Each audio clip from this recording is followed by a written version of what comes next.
Leo family, what is going on? Welcome to the channel. Thanks so much for tuning in. I am Deborah. This is Purusha Intuitive, and we are looking at your energy for the week. I hope you're doing well. We are coming into the end of Mercury retrograde. Thank goodness. Whoop whoop, right? It hasn't been too horrible, you know, I mean, depending on what you have going on in your life. But to me, energetically, it's just more like annoyances, tensions, frustrations. But hopefully some of those kinks are getting worked out for you, Leo. We also had that full moon lunar eclipse in Scorpio last week. So could have brought up some stuff, some changes that are happening in your world, in your environment. Yay to change. That's the one constant in life, right? So yeah, welcome. Hit that like button. Let's build, grow the community. Subscribe if you haven't done yet. I also do personal readings, guys. So if you want me to look at your specific situation, I would love to be of help, support. Just hit me up.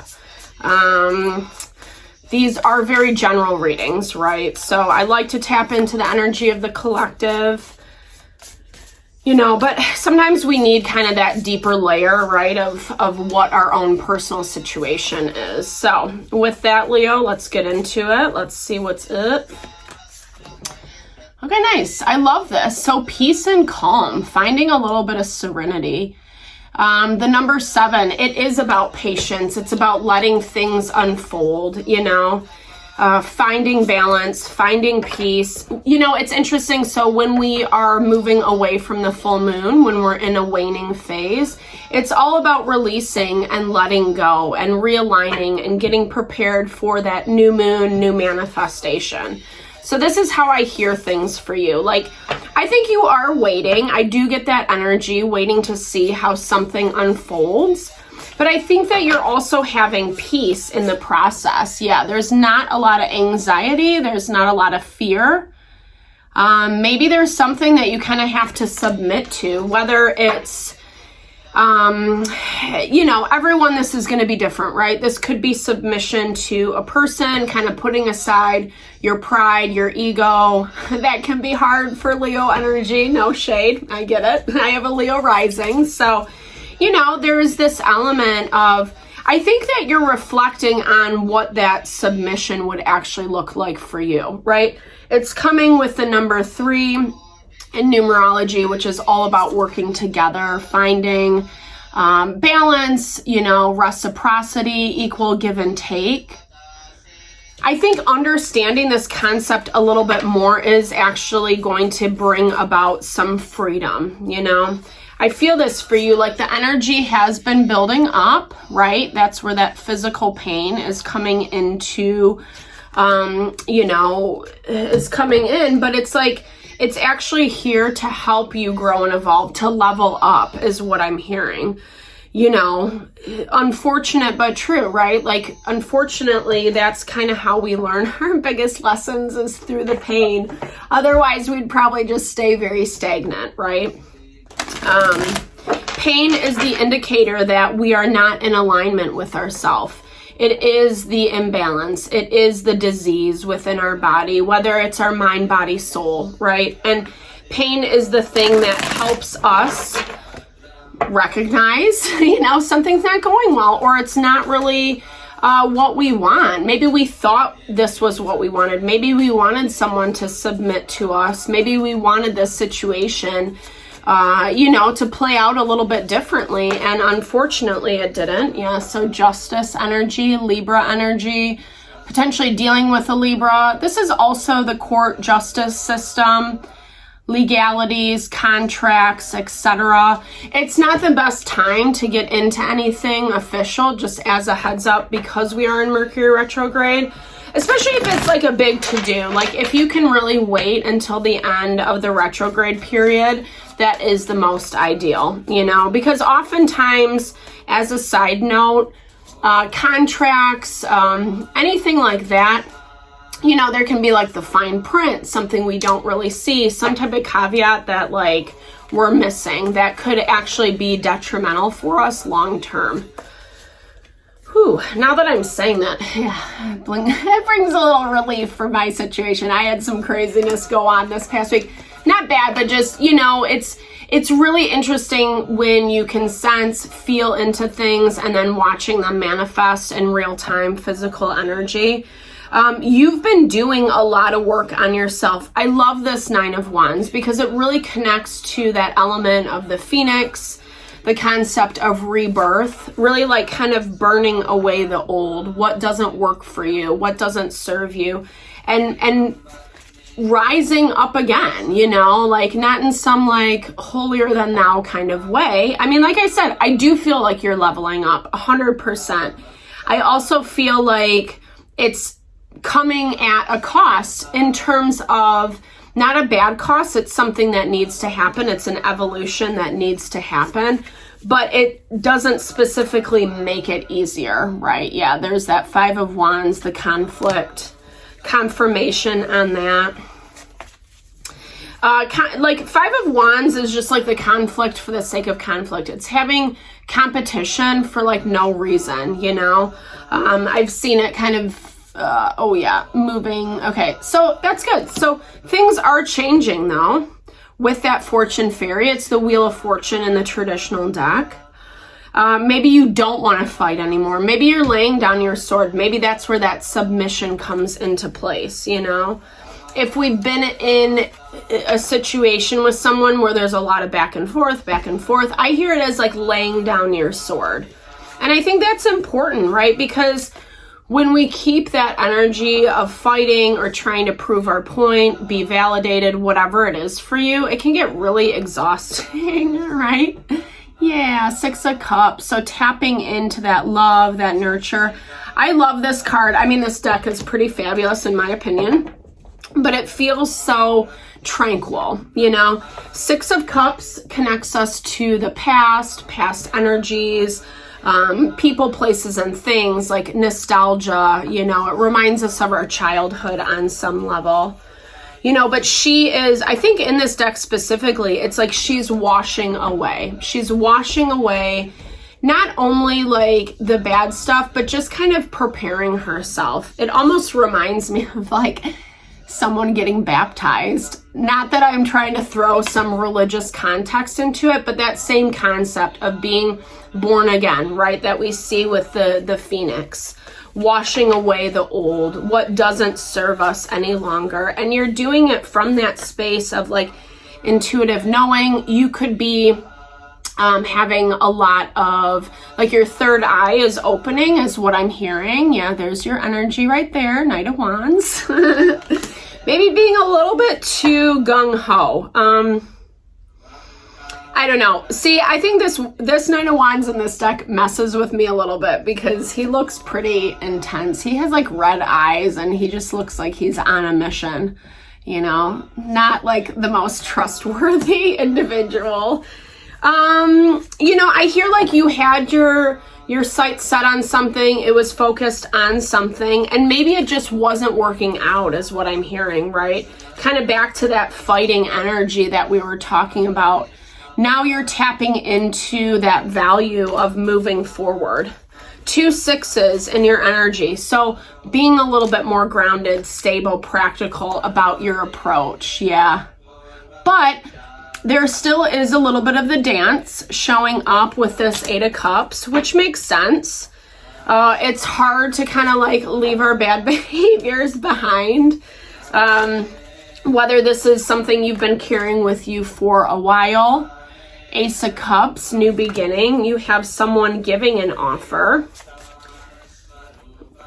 And it's kind of coming from this place of innocence. Yeah, okay. So whoever you're dealing with, Leo, is trying to work with you. Ace of Cups, 3 of Pentacles. It's all about teamwork, coming together, making a decision about how things are gonna go. So I see this as this person's situation, energy that you're dealing with. They're in a place where they're like ready to offer you teamwork, if that's what you want. Let's start fresh, let's start over. But it's a decision. If you're gonna go down this road of conflict, so are they, you know? Yeah, let's see what's blocking them. Okay, yeah. But they're, with that life renewed, so that's the judgment, that's the wake-up call. They might not see 100%, how they participate. The Six of Wands just fell out. I'll take that. We have 3 sixes on the board. So it does not feel fair and balanced is what I'm hearing. I don't know that life ever is that way, right? Like, I think that the tension, the dynamism, it's what gives us the fuel to manifest new things. But I feel like they might be missing the mark. They might not be seeing 100% because they're very much focused on their own success, their own achievements. The Emperor. So maybe you are kind of like laying down the law. It's Aries energy, it's fire energy, but this is someone who's just being very like buttoned up is what I'm hearing. Maybe a little bit of rigidity. No shade to anyone who's in that vibe. It's like keeping yourself together. And, here's the thing. There is this opportunity to heal, but I feel like that's the other thing about conflict is we get so wrapped up in the proving our point, making someone see whatever that is, X, Y, and Z, that we end up kind of forgetting about like finding balance and harmony in the process. There's a lot going on, which also doesn't help. 2 of Pentacles, it's juggling a lot, not feeling very grounded or very stable in this new dynamic. Ooh, the Sun. I love the Sun card in this deck as well. It's bringing in clarity. That's actually your energy, Leo. It's so tranquil. It's so idyllic in this deck. 2 children kind of hanging out and playing, basking in the glow, the High Priestess. So it's like whether this is your energy this week, or next week, it's kind of obviously in that vicinity. This is the message of freedom that's coming to you. It's like you have 222 on the clock, partnership, connecting with this person. Maybe you have a conversation about this dynamic and how it can be balanced out a little bit more. 2s are also that number of finding balance. Ace of Wands. A little bit of a phallic energy always with the Ace of Wands. So, whether this is romantic or not, it's really that value of like feeling like kind of this overwhelming sense of passion, desire to approach this situation or to find some clarity around it. Is what your intuition telling you the right thing? And I do feel so. Honestly, when I look at this dynamic, it makes me just feel like 2 people who are not seeing each other's perspective. And maybe that's because there does need to be a conversation, right? Like this energy is popping up a lot throughout all the zodiac readings where it's like, needing to gain a little bit more information. We're in Mercury retrograde, so it makes everything a little bit wonky, but if anything, this is the time to like hammer out like all the past stuff. It's going to make you feel way better because I think that this is something that is important to you. Where did that oh, okay. Weird. This fell out. Page of Cups, 3 of Swords. Sorry, I didn't even see that, but I should tell you guys. It fell out in your energy, Don't let the pain, like, keep you from saying what you need to say, or offering this love. Page of Cups is a love offer. It might be simple. It might be small. It might be kind of indirect, like, hey, I like you, or a little crush energy. It doesn't have to be romantic, like I said. This can just be like, offering the olive branch to someone, finding the peace, even though it has been a little bit messy. So when I want to change life around me, I just focus on changing myself. Such a powerful message, Leo. I can't change anything in a positive way if I'm not aligned and balanced within myself. When I produce a conscious change inside of me, it affects everything around me. It's the law of attraction, right? Like, if we want to see change, we got to change whatever is going on within us. Gossip does not affect me, okay? So you might have a lot of people feeding into this situation. Be really conscious if that's where you find yourself. Gossip can be so toxic, right? Like, gossip is nothing but empty words produced by others' egos. Gossip only produces suffering, pain, and a distortion of reality. So true. When I am balanced, I am not affected by others' opinions. And that's the thing, like, I think it's great to get information, insight, wisdom from people, etc. But really, the source of wisdom is within ourselves. And it's easy to blame, people, places, and things, or buy into, I don't know, gossip feels good on some weird level because it's like ego gratification. It's the illusion that you're like better than the other person, right? Or you have your stuff more together than the other person. But it is like I said, it's super toxic. It's really unfair, yeah. I'll just get off my soapbox right now. But it's true, right? I'm not saying I don't like it myself. I was born to reveal myself. I love this, Leo. So my desires, cravings, emotions, happiness are a part of my revealing process. I let everything be and allow myself to unfold. So powerful. Really connecting with that leveling up. You're doing the work. It might come at the cost of some pain, some suffering, but I also see that you're moving through it like very strong this week, which I think is so dope.